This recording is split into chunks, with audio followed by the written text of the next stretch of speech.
사무엘상 21장 10절부터 15절 우리 한 번에 같이 읽겠습니다. 다 같이 읽습니다.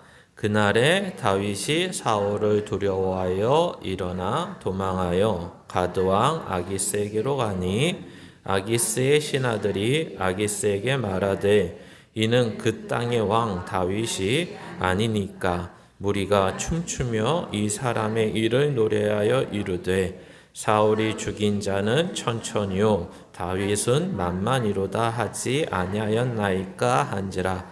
다윗이 이 말을 그의 마음에 두고 가드왕 아기스를 심히 두려워하여 그들 앞에서 그의 행동을 변하여 미친 채 하고 대문짝에 그적거리며 침을 수염에 흘리매 아기스가 그의 신하에게 이르되 너희도 보거니와 이 사람이 미치광이로다.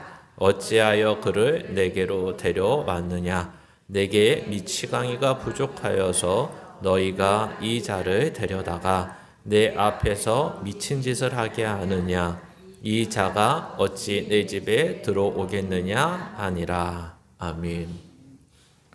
이 21장은 이제 우리가 보았던 것처럼 크게 내용상으로는 두 가지 내용으로 구분이 되어 있습니다. 하나는 도망자 신세의 다윗이 이제 녹당이라는 데로 도망했던 사실 하나, 그리고 이제 오늘은 이제 땅으로 따지면 지역으로 따지면 가드 땅으로 가는 것입니다. 즉 우리가 잘 알고 있듯이 이제 골리앗이 태어난 곳이고 가드 땅이라는 것은 이제 블레셋 5방백 5구역으로 나누는데 그 중에 한 지역이기도 하고 또 이제 아기스라는 왕이 지배했던 곳인데 우리가 이제 나중에 시편 34편을 볼 때 그 표제 그 34편의 제목 같은 것이 이제 아비멜렉 앞에서 미친 척하는 이제 지은 시라고 나오는데 이 아비멜렉이라는 것이 우리가 이제 예를 들면 이집트의 왕, 이 황제를 통칭하여 바로 또는 다른 언어로는 파라오라고 하듯이 이 블레셋 가드 땅의 왕의 일반 명사는 바로 이 아비멜렉이고 이제 고유명사 아비멜렉이 아기스였다 이렇게 말할 수 있는 것입니다. 그래서 우리가 뭐 이집트의 파라오 바로가 예를 들면 무슨 누스 무슨 우스 무슨 몇 3세 뭐 이런 식의 이름이 따로 있고 그 왕을 통칭하여 부르는 것처럼 되어 있는 것입니다. 오늘 그래서 이 내용은 우리가 먼저 생각하는 내용은 이런 것입니다. 믿음으로 산다는 것이 무엇인가라는 것입니다. 그래서 믿음으로 산다는 것이 하나님의 열심이 중요한 거냐, 내 열심이 중요한 거냐. 사는 건 내가 살아야 되는데 과연 이 믿음이라는 것을 내가 열심히 사는 이유는 무엇이고 하나님이 우리를 위해서 하는 열심은 무엇인지를 나름대로 이렇게 분별하고 구분을 하지 않으면 이제 우리의 신앙은 자꾸만 다른 방향으로 가게 돼 있습니다. 그래서 오늘 내용을 보시면서 그 내용을 좀 인지하셨으면 또 인식하고 깨달았으면 좋겠습니다. 그래서 오늘 말씀의 제목이 모든 고난에서 건지시는 이라는 것이죠. 그래서 오늘 본문으로 들어가면 이런 것입니다.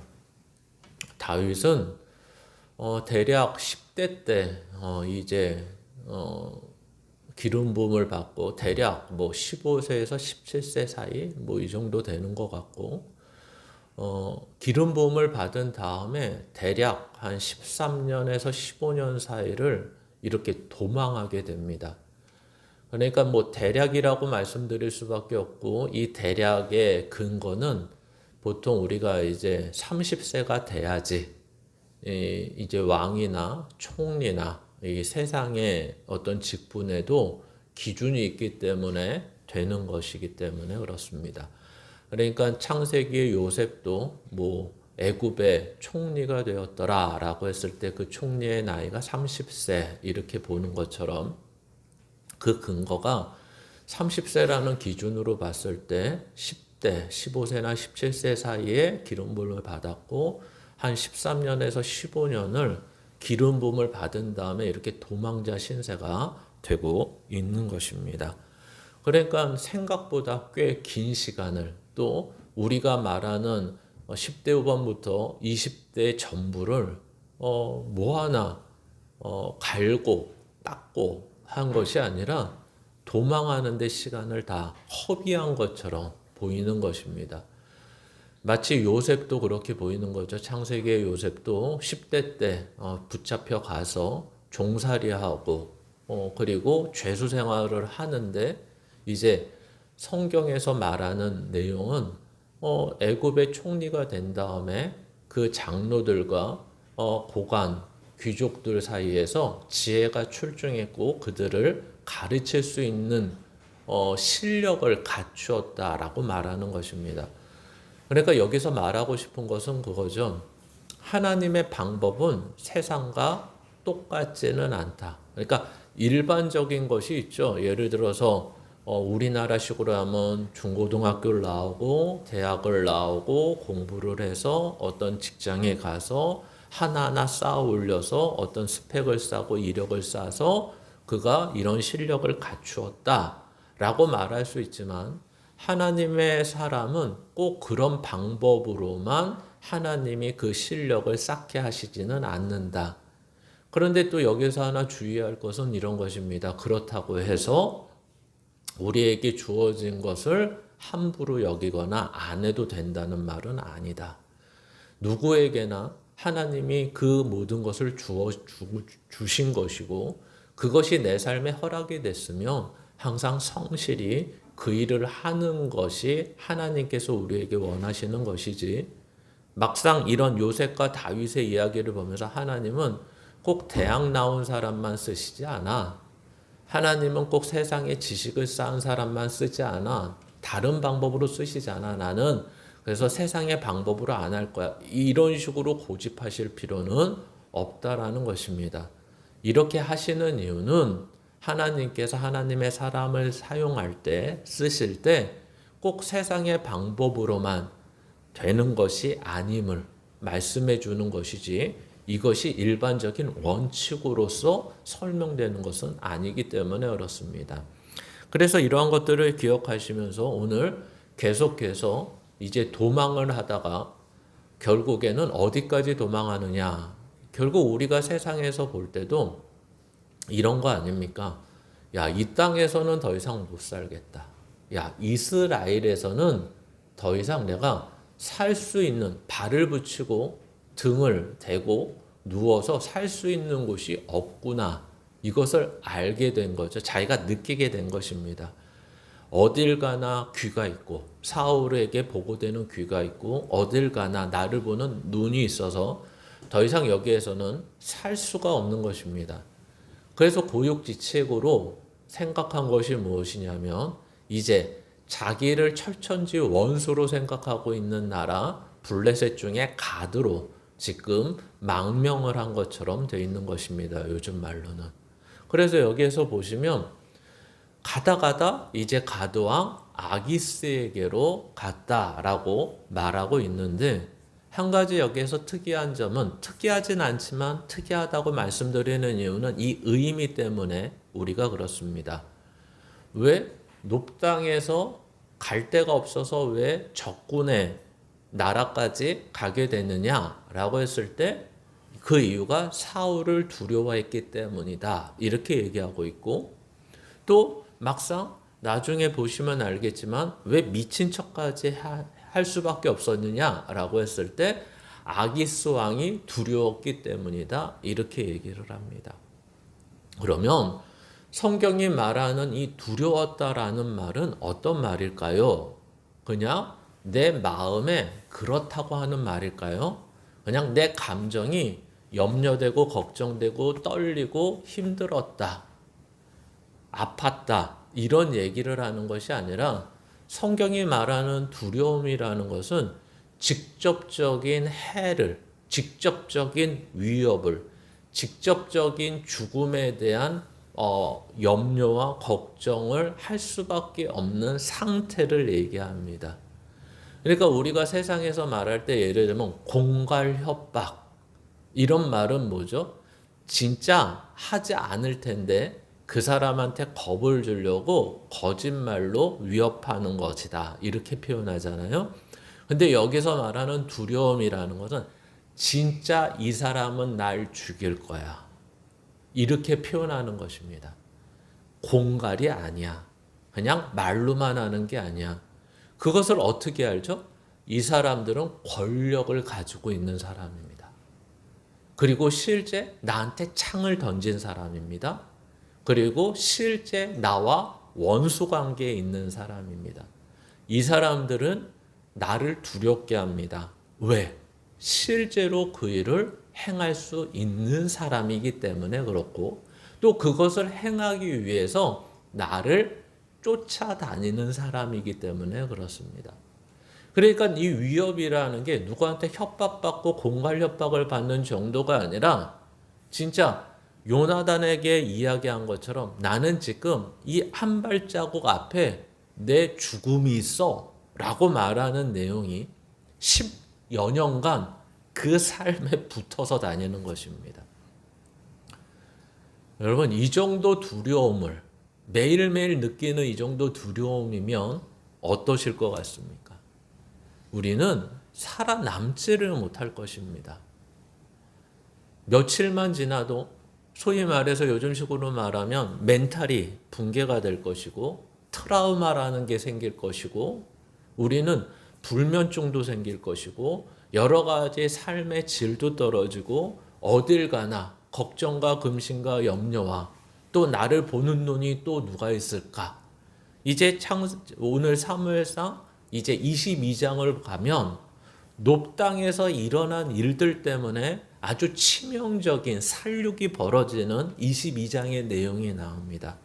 근데 왜 21장의 내용, 높당에서 일어난 일이 22장의 높당의 제사장들의 살육으로 이루어지냐면 바로 아히멜렉과 다윗이 한 이야기와 행동이 한 사람의 눈으로 목격되고 사울에게 보고되고 했기 때문에 일어난 일이죠. 도대체 이 동네는 벽에도 귀가 있고 뭐 우리가 말하는 것처럼 낮말은 새가 듣고 밤의 말은 쥐가 듣는다는 것처럼 어디나 사울 왕에게 붙어서 다윗을 해하는 데 도움을 주고자 하는 사람들이 어디나 붙어 있는 것이었습니다. 그래서 이 위협은 우리가 느끼는 정도의 우리가 삶에서 야 힘들다, 어렵다, 걱정된다 이 정도의 위협이 아니라 내 목숨 그 두려움을 표현하고 있는 것입니다. 그런데 신기하게도 오늘 여기에서 이중적인 표현이 하나 나옵니다. 왜 아기스 왕에서 아기스 왕에게 두려움을 갖게 되냐면 자기의 정체가 탄로났기 때문에 그렇습니다.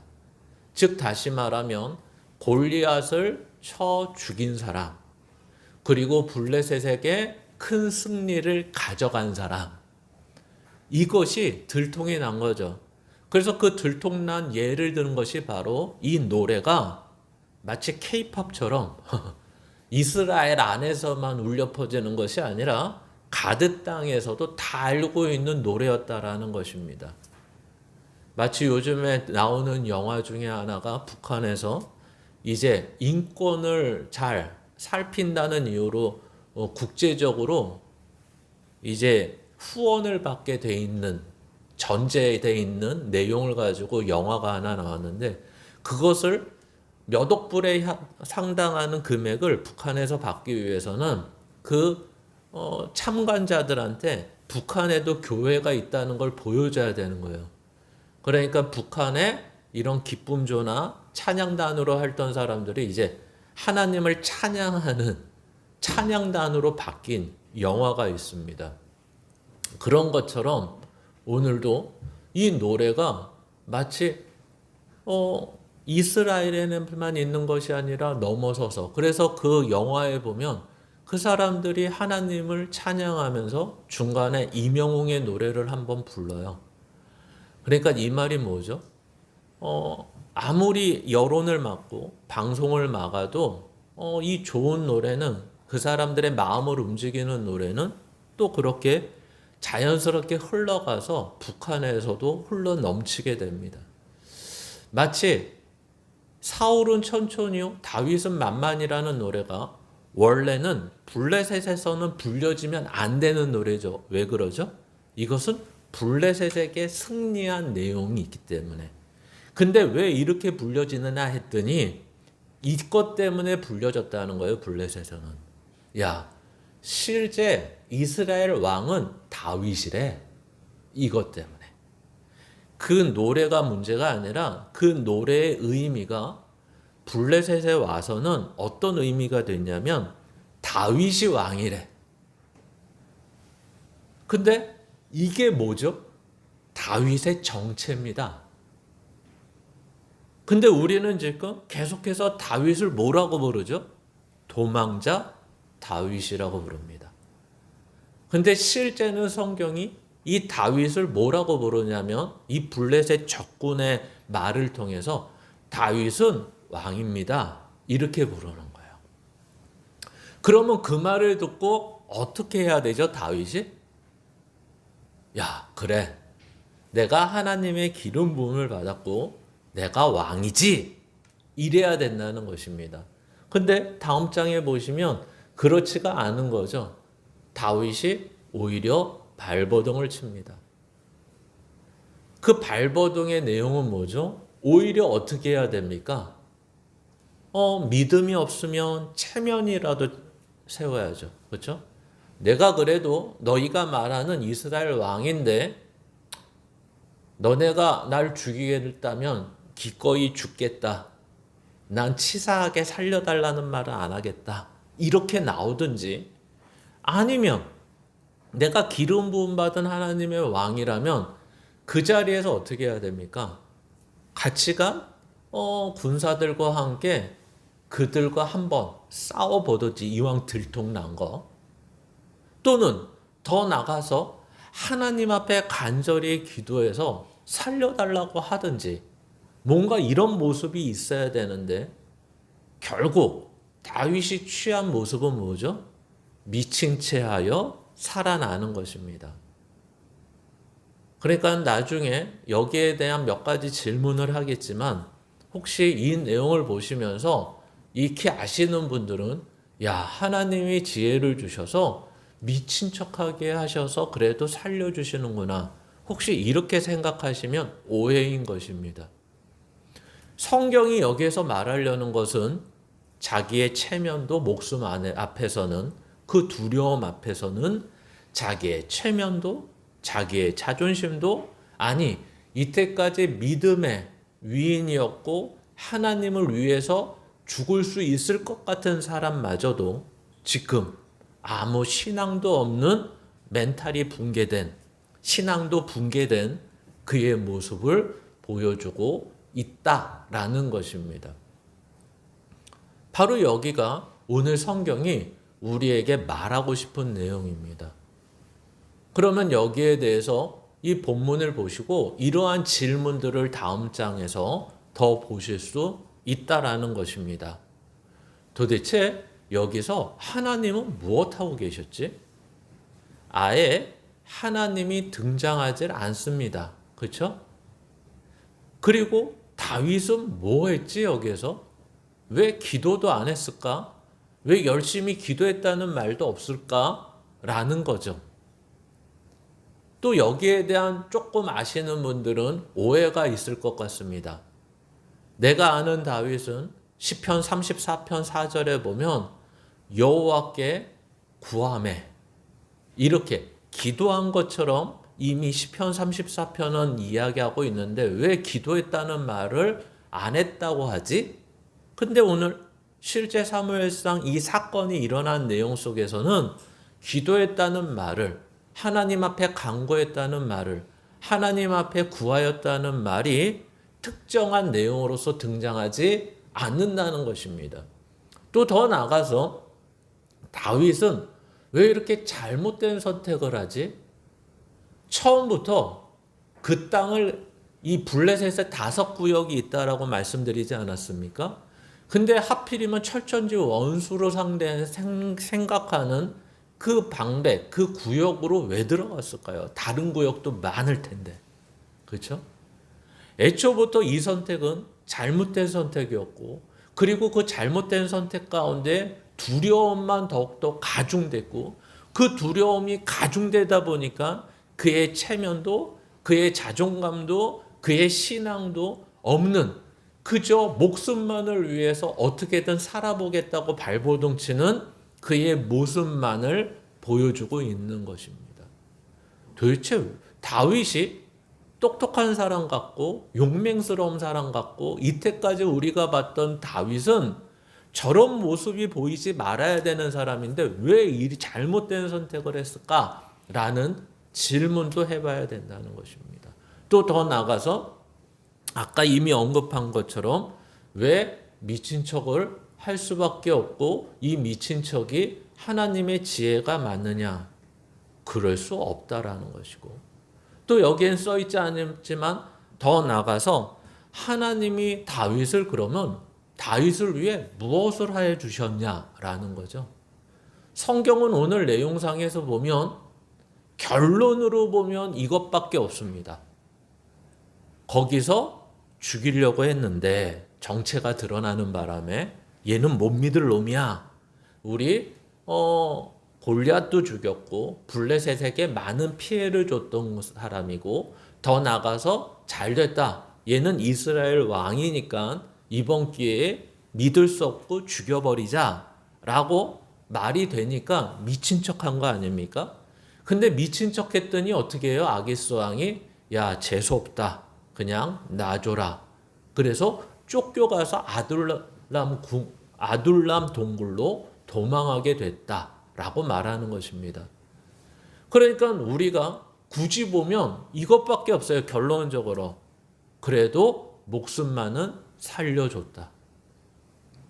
그래도 하나님이 뭘 하셨는지는 써있지는 않는데, 그래서 자꾸만 우리는 하나님이 뭘 하셨는지가 안 써있으니까 어떻게 이해를 하냐면 하나님이 지혜를 주셔서 미친 척하기 위해서 살려주셨다라는 약간은 억측스러운 해석을 하게 되는데, 이 미친 척하게 된 것의 의미는 아까도 반복적으로 설명드리지만 체면도 신앙도 없는 다윗을 표현하는 것이지 하나님의 지혜를 보여주는 것은 아니라고 설명을 드렸습니다.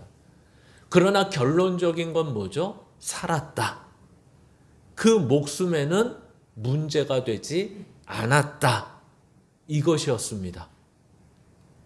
그러면 우리가 결론적으로 맺을 수 있는 건 하나님은 무엇을 하셨냐라고 했을 때 목숨만은 살려줬다. 이렇게 되는 것입니다.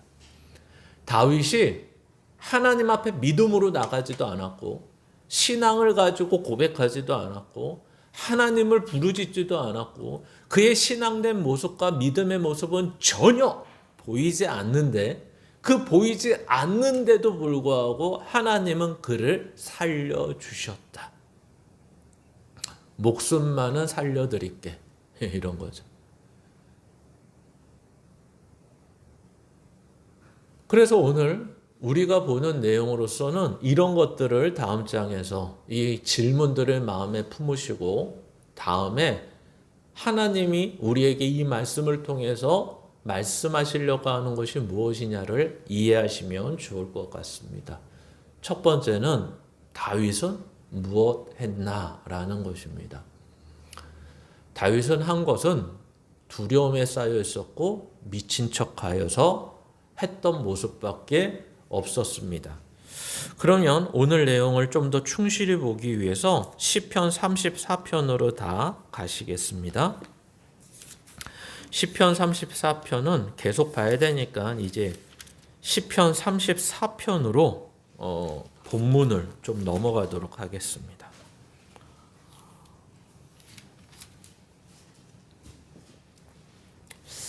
아까 다윗이 무엇 했나라고 했을 때 기도도 안 한 것 같고 하나님 앞에 부르짖지도 안 한 것 같다라고 말씀드리면서 이제 시편 34편 4절의 이야기도 잠깐 드렸습니다. 우리 34편 4절 같이 읽겠습니다. 내가 여호와께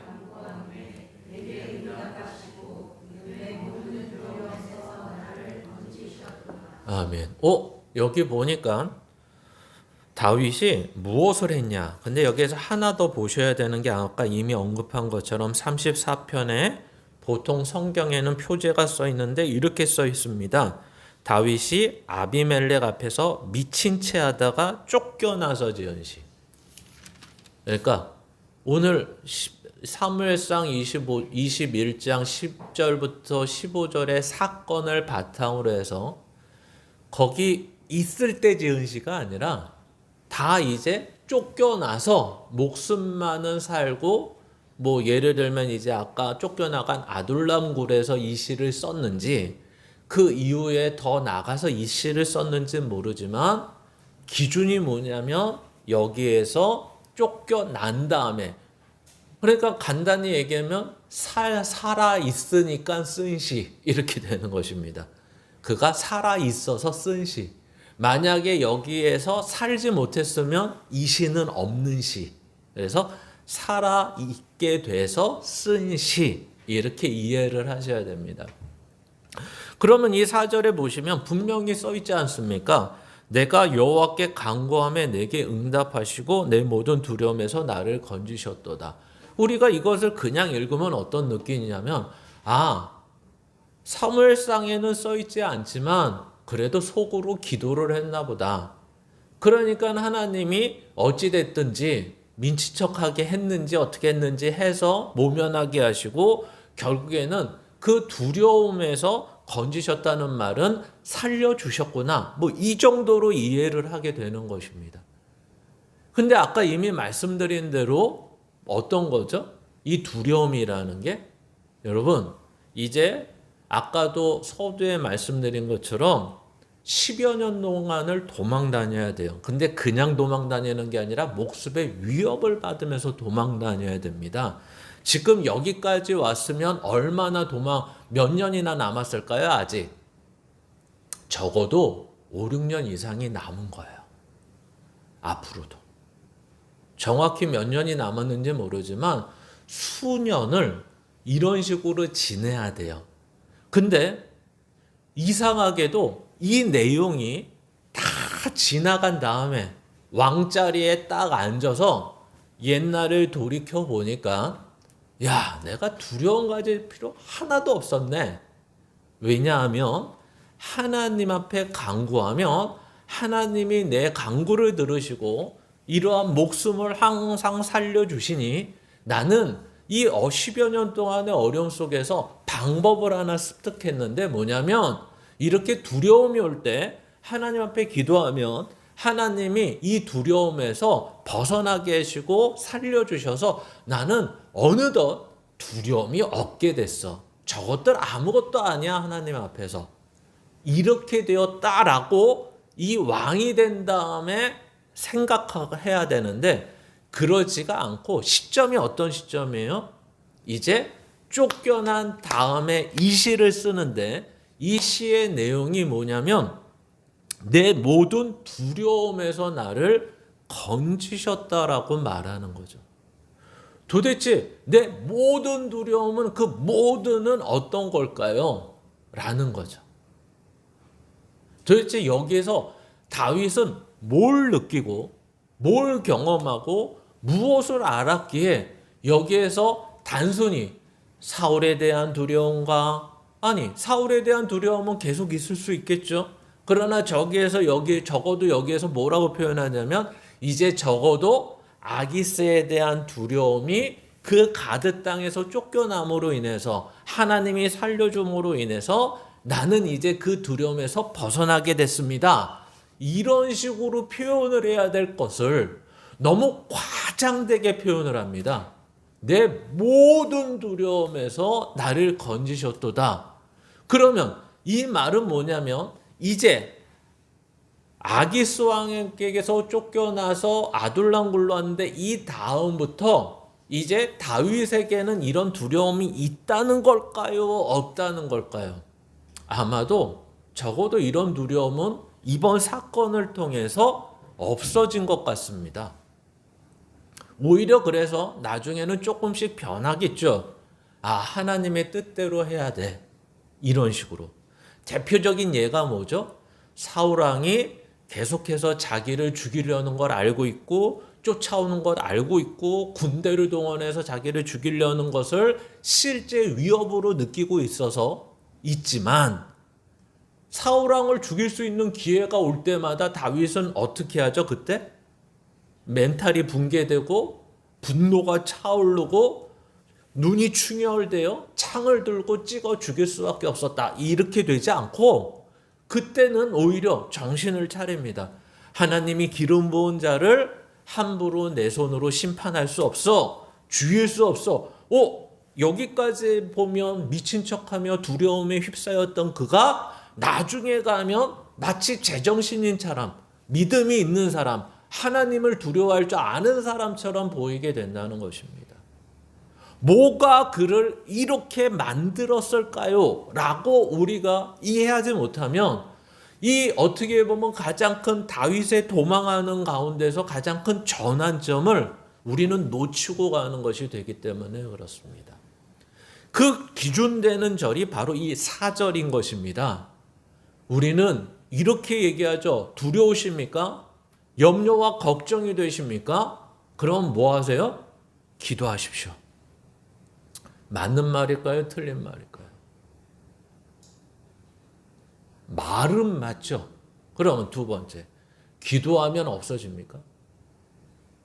기도했더니 그냥 그것도 어느 날은 눈물로 기도했더니 그렇죠? 그냥 내가 그걸 왜 걱정했었지? 도대체 내가 이걸 왜 두려워했었지? 이해가 안 되네. 이렇게 기도하면 되는데 이렇게 될까요? 그러면 얼마나 좋겠어요. 그렇죠? 그러면 내가 지금 세상을 염려하고 걱정하고 두려워하고 고민하고 하는 이유는 뭐 때문인 것입니까? 내가 뭘 안 해서? 기도하지 않아서. 이러면 참 좋을 것 같아요. 그러면 오늘부터 어떠세요? 빡세게 처리하면서 그리고 그것이 몰아낼 때까지 그렇죠? 내 안에 염려와 걱정과 두려움이 몰아갈 때까지 뭐 하셔야 돼요? 기도하셔야 돼요. 그랬으면 좋겠어요. 그렇죠? 그렇게라도 이유가 그래서 기도하면 좋을 것 같아요. 그나마 내가 염려하고 걱정하고 두려움에 사로잡힌 일들이 있을 때 그나마 그때라도 밤새워서라도 그날이라도 기도했으면 좋겠어요. 근데 문제는 오늘 이 내용을 이해하시면 좀 더 다른 생각을 가질 수 있다라는 것입니다. 도대체 이렇게 표현하는 이유는 뭘까? 그러면 사무엘상 본문에 애초 써주면 얼마나 좋아. 근데 그렇게 쓰지 않고 막상 살고 나니까 그 다음에 이렇게 써? 그러면 이거는 조작 아니야? 조작? 그쵸?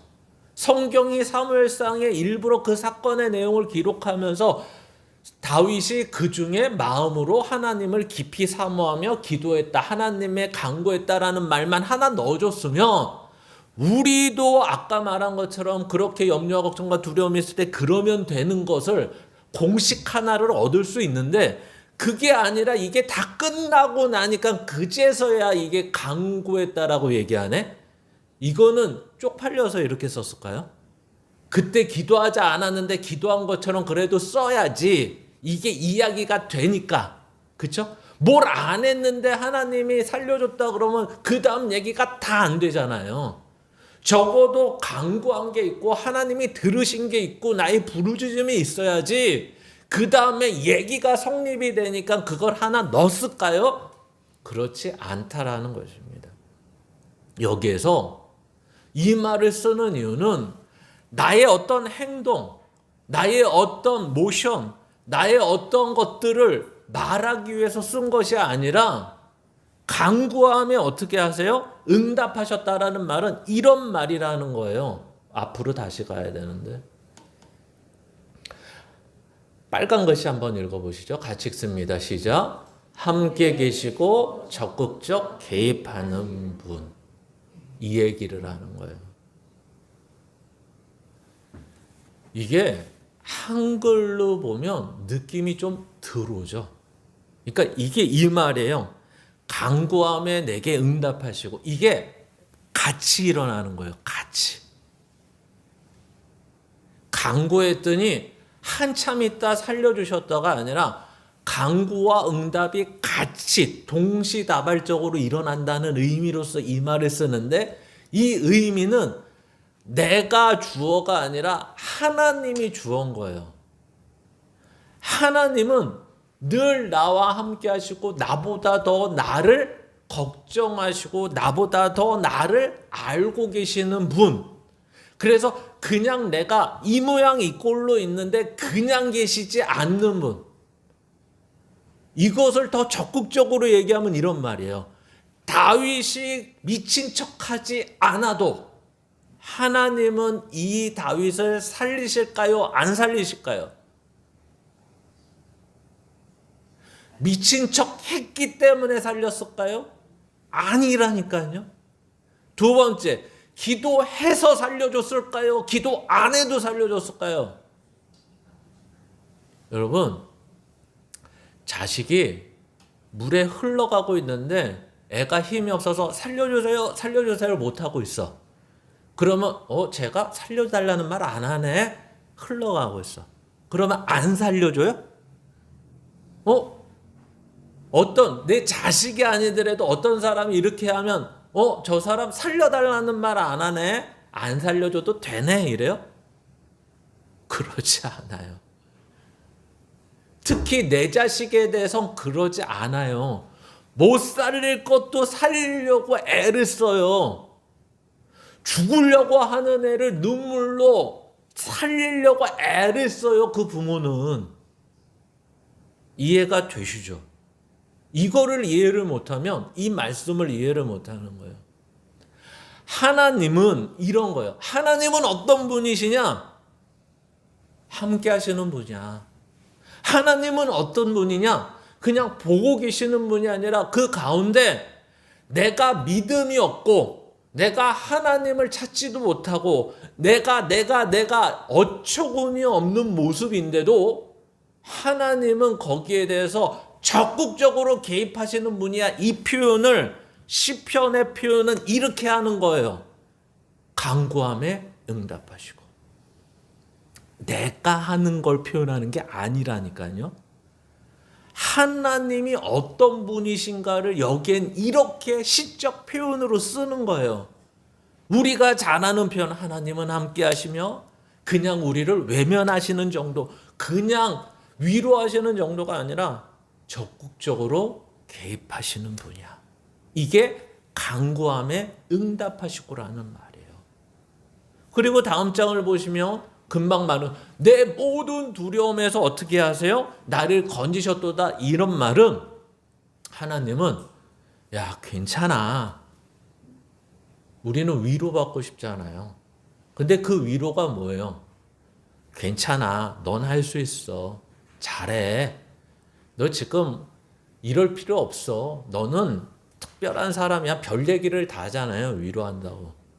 하나님은 이렇게 말로 하시는 분이 아니라는 거예요. 너 지금 목숨이 위태롭지? 괜찮아. 그러면 이렇게 괜찮아져요? 너 목숨이 위태롭지? 괜찮아. 너 지금 배고프지? 괜찮아. 그때 다 배고픈 거야. 이러면 괜찮아져요? 야 나는 너 며칠 굶었어? 하루에 한 3일 괜찮아. 이게 위로예요? 3일까지 괜찮아. 이게 첫날이라서 더 배고픈 거야. 다음날 되면 별로 안 배고파. 이러면 이게 위로예요? 하나님은 그런 식으로 위로를 안 하세요. 배고파? 너 뭐 먹을래? 이러시는 분이죠. 너 뭐 줄까? 이런. 자식이 배고파 그러면 야 괜찮아 이래요? 뭐 줄까? 뭐 먹을래? 이런다고요. 너 지금 두려워? 걱정하지 마. 내가 살려줄게. 너 지금 두려워? 야 쟤네 아무것도 아니야. 내가 살려줄게. 이래야죠. 야 쟤네가 지금 권력과 힘으로 무기로 널 죽이려고 그래. 걱정하지 마. 너 살려줄게. 그러면 이걸 어떻게 알았을까요? 나는 고작 한 것이 미친 척밖에 한 것이 없는데 하나님은 그런 거 상관없이 나를 살려주시네? 이런 거예요. 즉 다시 말하면 내가 믿음으로 하나님 앞에 나아간 것도 아니고 내가 하나님 앞에 살려달라고 애걸복걸했더니 하나님이 구원한 것도 아니고 나는 믿음도 없고 살 의지도 막막하고 체면도 없고 나의 정체성도 잃어버렸지만 하나님은 거기에서 나를 어떻게 하셨어요? 살려주셨어요.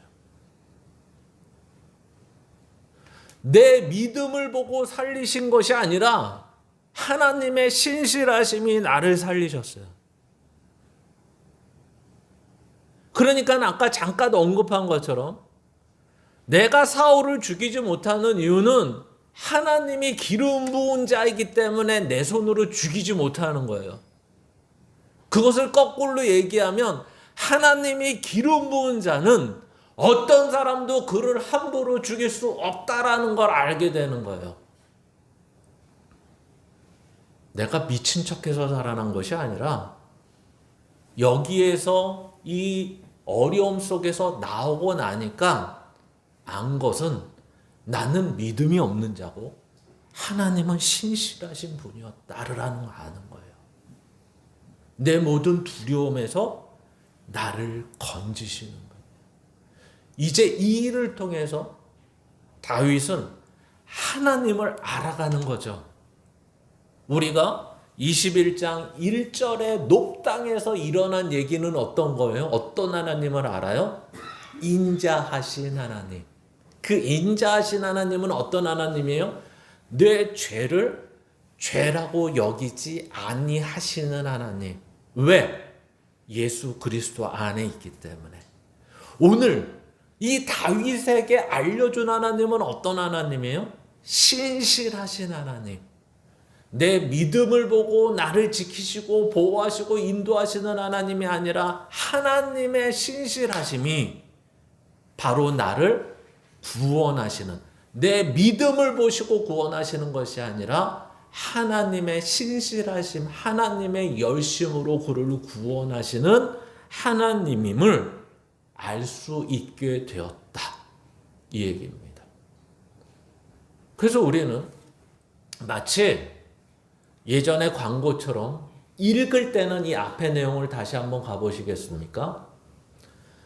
간구함에 응답하셨다는 것을 함께 계시며 하나님이 적극적으로 개입했다라는 것으로 보셔야 돼요.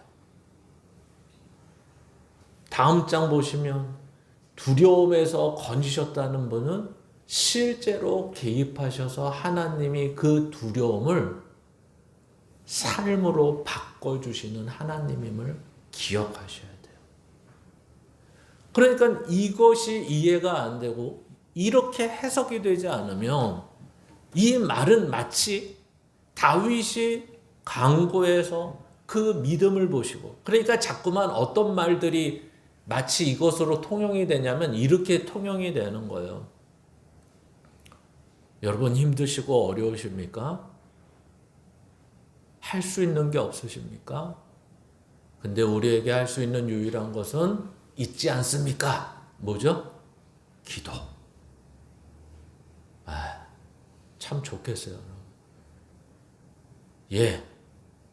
다른 거 돈도 안 들고, 그쵸? 기도한다고 돈도 안 들고. 있는 게 실패하고, 낙심하고, 절망하고, 부도나고, 뭐 아무것도 없으면 있는 게 시간밖에 없으니까 기도하면 되죠.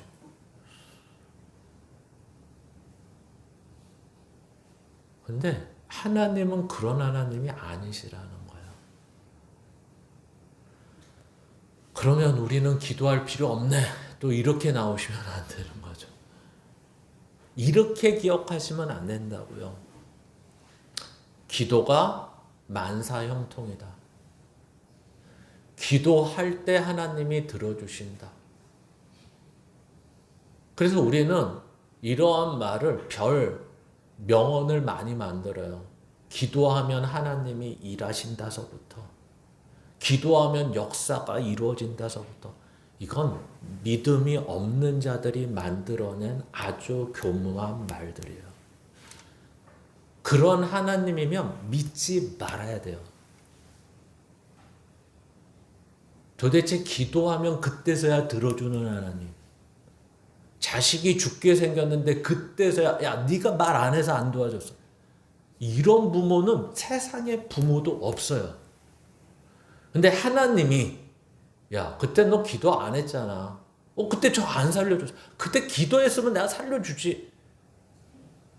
이런 하나님은 없다고요. 너 그때 그 일 어떻게 크게 이루었어? 아유, 하나님 앞에 기도했더니 역사가 일어나더군요. 그런 건 없어요.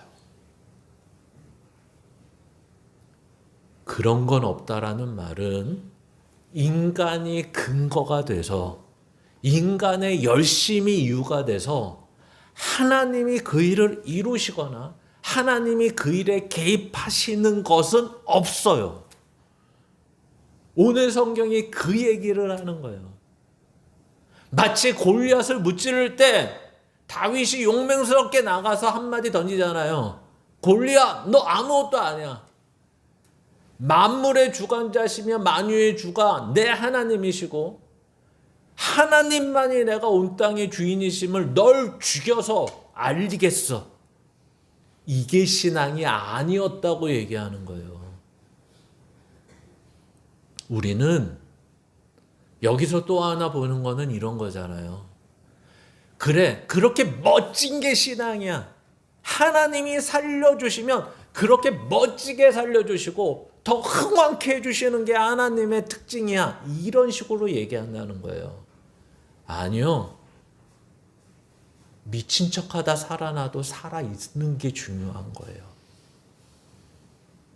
그는 결국 정체성은 뭐였냐면 세상에 지금에 보면 아무것도 아니고 침 지질 흘리고 벽을 긁어대며 겨우 살아나고 체면도 없는 인간처럼 보이지만 그의 정체성은 성경이 오늘 왕이라고 얘기하는 거예요.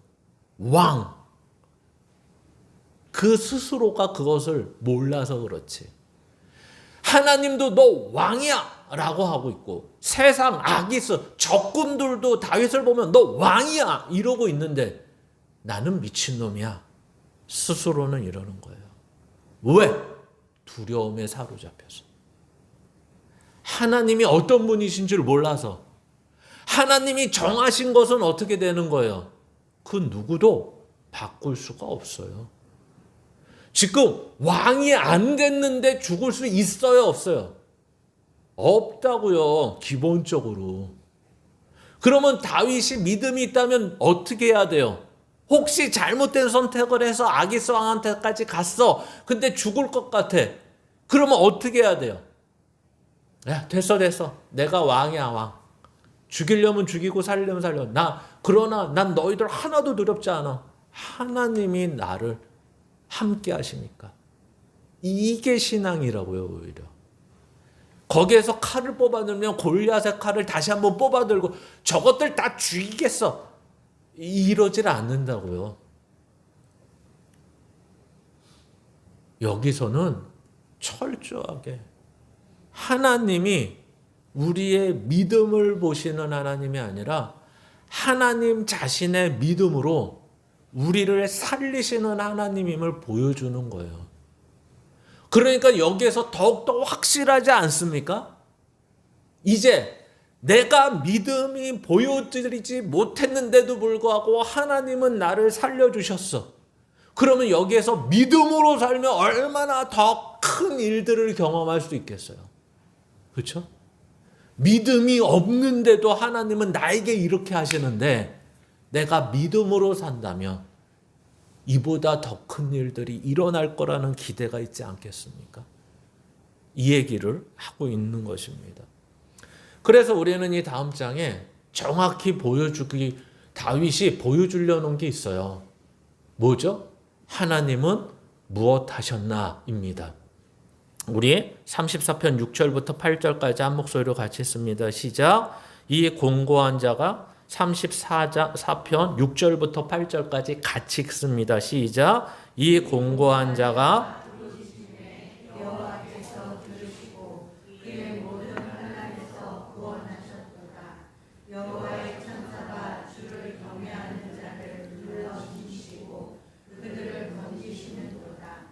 너희는 여호와의 선하심을 맛보아 알지어다.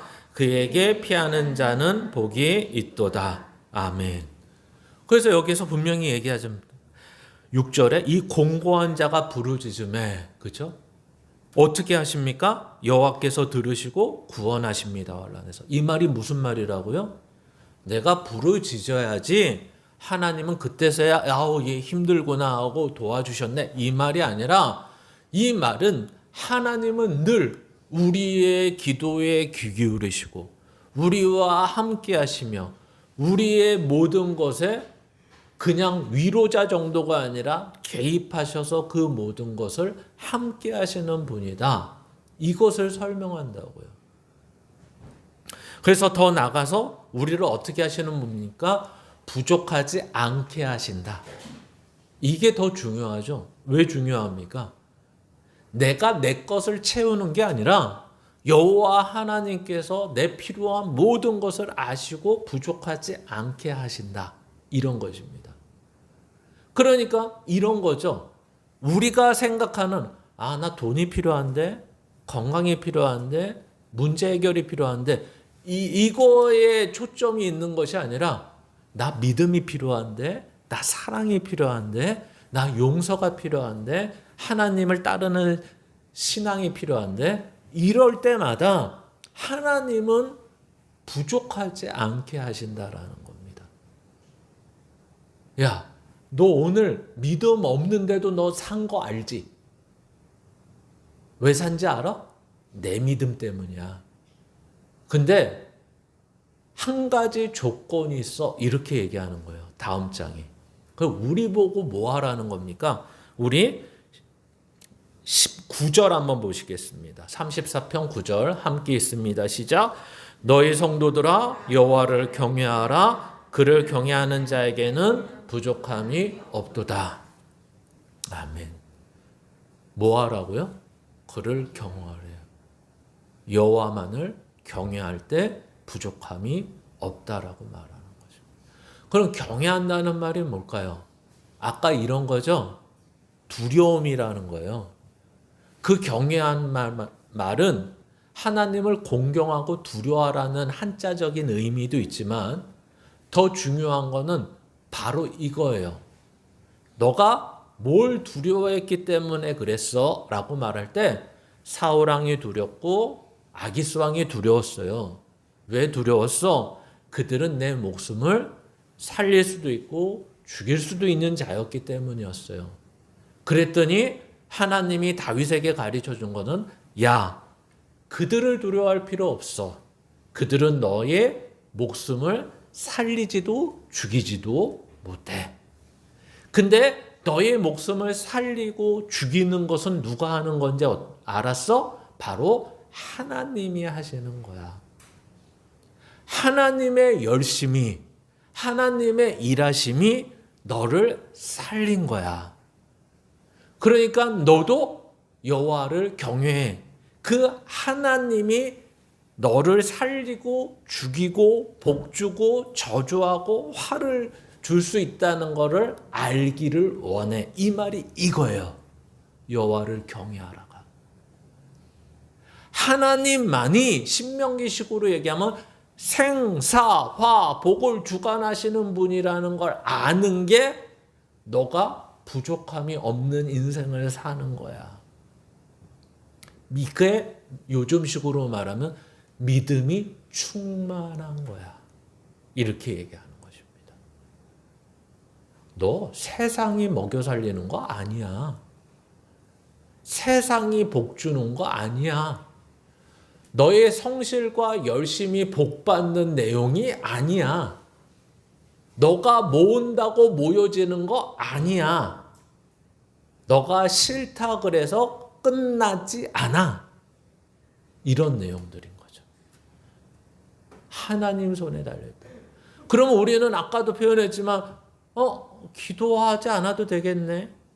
내 믿음이 없어도 하나님은 알아서 해주시네. 아니요. 여러분 똑같죠.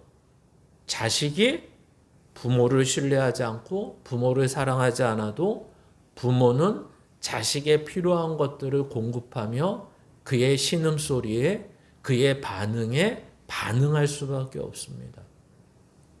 그러면 부모는 뭘 원할까요? 바로 부모가 하는 일에 대해서 부모가 자식을 사랑하는 데 대해서 반응하기를 원합니다. 빚을 갚으라는 것도 아니고 야, 너 키우는데 돈 이만큼 썼으니까 나중에 갚으라는 것도 아니고 뭘 원하죠? 사랑의 반응, 믿음의 반응을 원합니다. 야, 내가 하나님이 이러는 거죠. 널 사랑하는지 봤지? 이제 맛보아 알았지? 내 믿음이 너를, 내 열심이 너를 구원한지 알았지? 그러면 내가 원하는 건 내가 이렇게 열심히 하는 것처럼 너도 그 믿음의 반응을 보여줘. 이렇게 얘기하는 것입니다. 아까 우리가 서류집사 임명을 할 때 첫 번째, 두 번째 내용을 또 세 번째, 네 번째 내용이 이런 것이었습니다. 예배 온전히 지키십시오. 그리고 헌금의 의무를 기쁨으로 감당하십시오. 또 공동체를 사랑과 기도로 섬기십시오. 또 덕을 세우는 일에 애쓰십시오. 이렇게 얘기했어요. 이게 약속이라고 말씀드렸지만 이게 안 하면 어떻게 될까요? 원래 교회에서 7일을 해야 됩니다. 왜 안 하셨습니까? 왜 헌금 생활 안 하셨습니까? 왜 주일 예배에 이렇게 많이 빠지십니까? 왜 기도 안 하십니까? 왜 봉사 안 하십니까? 그러면 더 이상 할 수 없습니다. 더 이상 안 나오셔도 됩니다. 이래야 되는 거예요. 근데 왜 그렇게까지 잘 못할까요? 이게 금방 말씀드린 것처럼 신앙이라는 것은 반응입니다. 만약에 이게 규칙이나 법처럼 돼버리면 아주 간단한 내용이 됩니다. 나 이제 교회 안 다닐 거야. 왜? 예배 드리기 싫고 헌금하기 싫고 봉사하기 싫어. 그럼 나 학원 끊듯이 교회를 끊는 거죠. 왜 교회에서 자꾸만 이런 거 하라 그래? 아, 싫어. 나 안 나올 거야. 다른 교회 갈 거야. 다른 교회는 이런 얘기도 안 하던데. 뭐 안 하는 교회도 있겠죠. 그러니까 얼마나 어렵냐면 성경은 어떻게 하라고 하는 거죠? 이런 것들을 공식으로 지키거나 약속을 해서 서로 계약 관계를 통해서 지키라고 하지 않고요. 야, 반응을 보여라. 반응을. 너 생일날 부모가 선물 사주고 설날 되면 세뱃돈 주고 뭐 필요하다 그러면 뭐 줬어. 그러면 부모는 얘를 키우는데 얼마 쓸까요? 뭐 통계로 보면 대학교까지 졸업하는데 한 3억 쓴다 그럽니다. 그렇죠?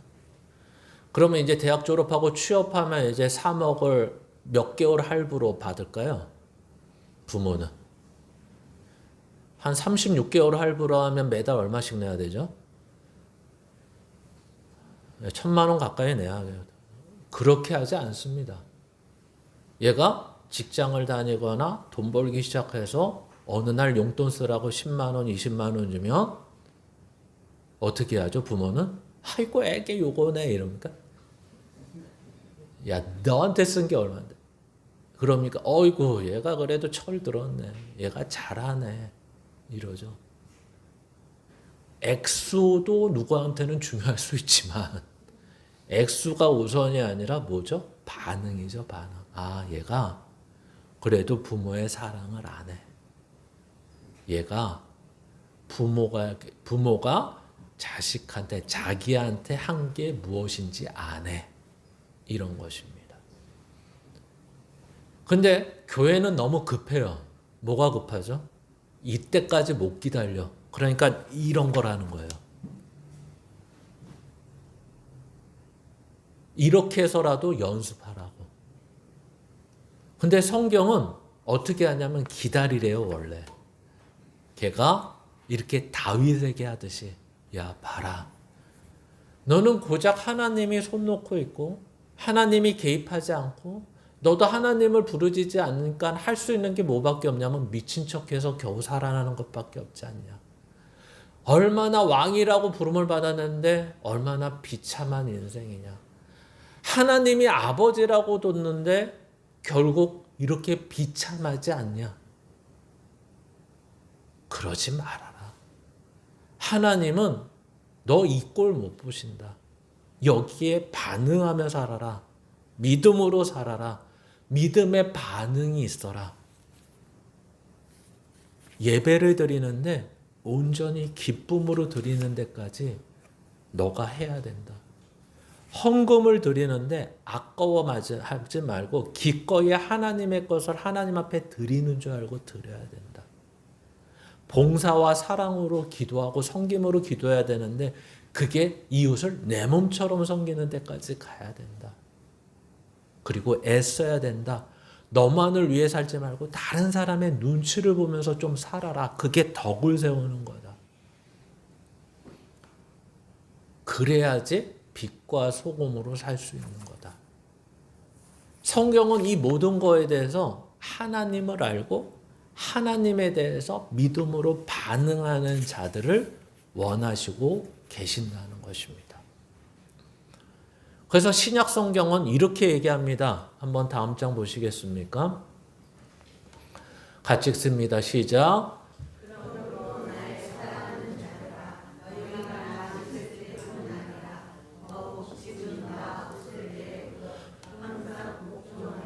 두렵고 떨림으로 너희 구원을 이루라. 아멘. 우리는 잘 알고 있는 사도 바울이 감옥에서 이 내용을 이야기하는 것입니다. 이 내용에 이렇게 쓰는 이유는 간단합니다.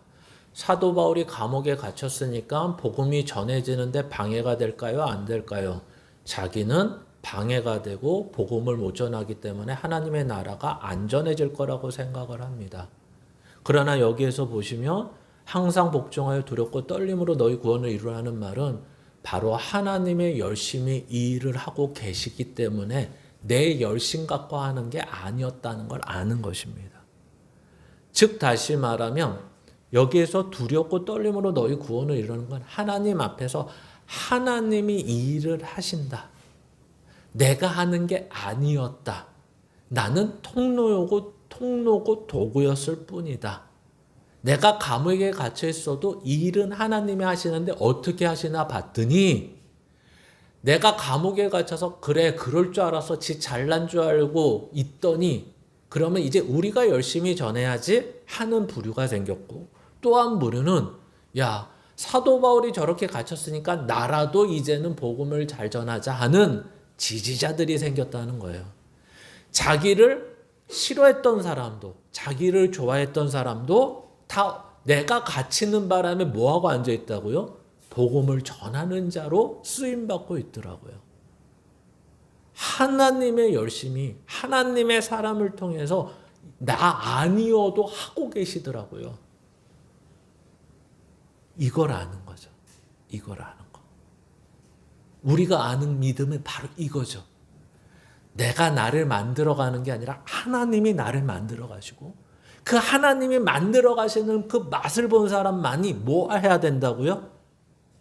반응해야 된다고요. 오늘도 먼저는 이 하나님을 맛보아하는 여러분이 되시기를 주님의 이름으로 축원합니다. 두 번째는 이 아는 분들은 믿음으로 반응하며 하나님의 뜻대로 사는 기쁨과 부족함이 없는 삶을 살기를 주님의 이름으로 축원합니다. 기도하겠습니다.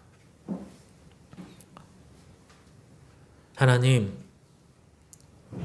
오늘도 우리의 간구에 응답하시며 모든 두려움에서 이기게 하시는 분, 결국 우리 하나님은 모든 고난에서 건지시는 분이십니다.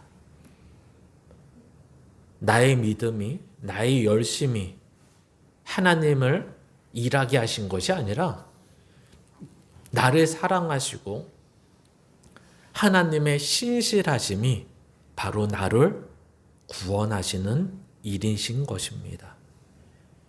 오늘도 그 사랑과 그 열심과 그 모든 것을 아는 우리 인생이라면 하나님 앞에 믿음으로 반응하며 살아가는 우리가 될 수 있도록 인도하여 주시옵소서. 지금은 우리 주 예수 그리스도의 은혜와 하나님 아버지의 무한하신 사랑과 성령님의 감화 감동 교통하심이 오늘도 신실하신 하나님을 믿고 그 믿음에 반응을 하고자 하는 고백하는 고개 숙인 모든 자들 위해 지금부터 영원까지 함께할 지어다. 아멘.